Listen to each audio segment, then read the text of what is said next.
Remuna BJD रे एबे घड़ीके घोड़ा छुटुछे। विधायक सुधांशु शेखर परिड़ा को दलरू बहिष्कार कराजिबा उपरे सते जेपरी रेमुणा बीजेडी को शनि दशा पड़िछि। श्री परिड़ा को दल विदा करबा उपरे नुआ चेहरा गत 4 मास ହେଲା खोजा पड़िथिला। तेबे दल लगी 15 वर्ष धरी काम करिआसिथिबा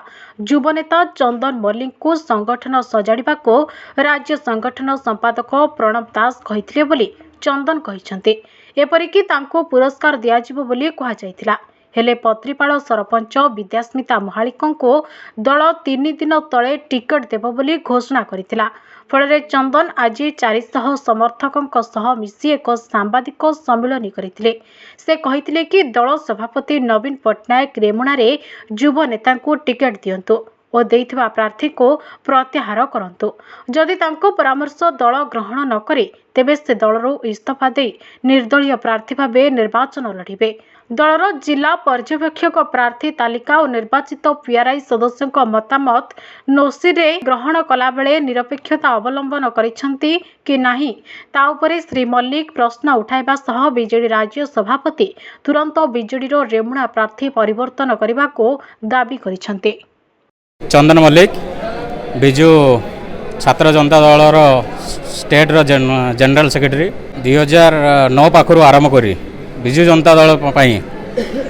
बहुत परिश्रम करने सहित दल को एठी संगठित करने सहित कोरापुट आरंभ करी सारस्कणा पर्यंत बिजु जनता दल को साधारण निर्वाचन हो पंचायत निर्वाचन हो बा आमर बाई इलेक्शन जहाँ भी जेते ही सबू कार्य लिप्त रहा सहित दल को किभली भाव में संगठित करहब से कम दीर्घ 10 वर्ष धरी मु नियोजित थी। 2019 साधारण निर्वाचन पर आम रेमुणा निर्वाचन मंडल समस्त पंचायत संगठन को सुदृढ़ करने सहित संगठन सहित कार्य करने सहित बिजु जनता दल को एठी किभली भाव में आगामी दिन में आहरी स्ट्रंग करहब से उद्देश्य नहीं कि वार्ड स्तर आरंभ करी जिला परिषद स्तर पर्यंत काम कलु। पंचायत स्तरीय निर्वाचन मंडली रे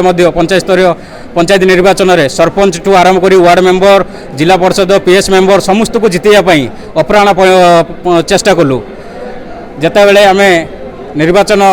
पंचायत निर्वाचन में आम स्वतंत्र प्रार्थी देवाई चिंता करूँ से माननीय प्रणव प्रकाश दास निर्देश क्रमे आम माननीय विधायक सहित मिसिकी काम कराला जहाँ फल से प्रतिश्रुति दिखाई जे तुम एबिका काम कर आम तुम निश्चित भाव में तुम व्यवस्था करूँ। किंतु साधारण निर्वाचन आसीगला सबू संगठन आम वार्ड स्तर कहला वार्ड कमिटी करूँ बूथ कमिटी करूँ सबू कमिटी गठन कर सारापर कहला पंचायत स्तरीय प्रोग्राम सबू करूँ जिते पंचायत स्तरीय संगठन कर सारापर सचेतनता कार्यक्रम करी भाव में बिजु जनता दल को संगठित करहब से कार्यक्रम करने निर्देश दिहला। किंतु फलस्वरूप जिते आमको प्रतिश्रुति दिखाई निर्वाचन में जे तुमको प्रार्थी करा किंतु रात राति किभली भाव में प्रार्थी चयन करी चेंज कर दिहला से आज आम मोर कर्मी मैंने जिते अच्छा सब आज आम एकजुट करे आमर गोटे निर्देश जे आमको प्रथम आमको कौ प्रोसेस रे से निर्वाचित प्रतिनिधि जे मैंने अच्छा जहाँ बाछी विधायक प्रार्थी पदे से कौ प्रोसेस रे बाछी सेटा तो कहतु ता सहित आमको जदि बाछबार थिला आमको कौन पाई दल काम लगौला आम कौन कर्मी माने आम आसिलु आमर समस्त संपत्ति पाखु धन पैसा सब जहाँ भी बिक्री करके आनिकी दल पाई काम कलु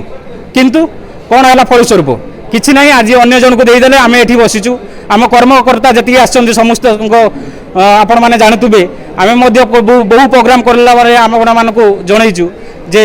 कार्यक्रम करने सहित आम जिते सब संगठन को तो आमर गोटे कथा रेमुणा निर्वाचन मंडल में प्रार्थी चेंज करा जाऊ जदि प्रार्थी चेंज न करा जाऊ न जाऊँगी निश्चित भाव में आम कर्मी निर्देश क्रमे आम आगामी दिन में आम